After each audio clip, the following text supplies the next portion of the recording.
শ্যামপুকুর বিধানসভার বিশেষ একটি অংশে ইনি জন্মেছিলেন ঐতিহ্যবাহী তথা বনেদি সেন বংশে। এর প্রাণে ছিল অপরিসীম অকুতভয়।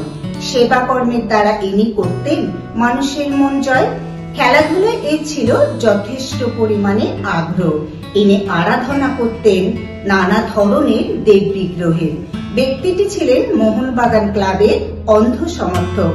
পরোপকার তথা জনসেবা ব্যাপার দুটি ছিল এর মধ্যে দোতক।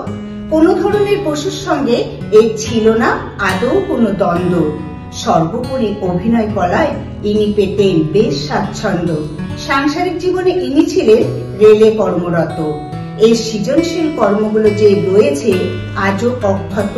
সদ্যপ্রয়াত মানুষটির কীর্তিসমূহ থাকবে যুগের পর যুগ ধরে অক্ষয়।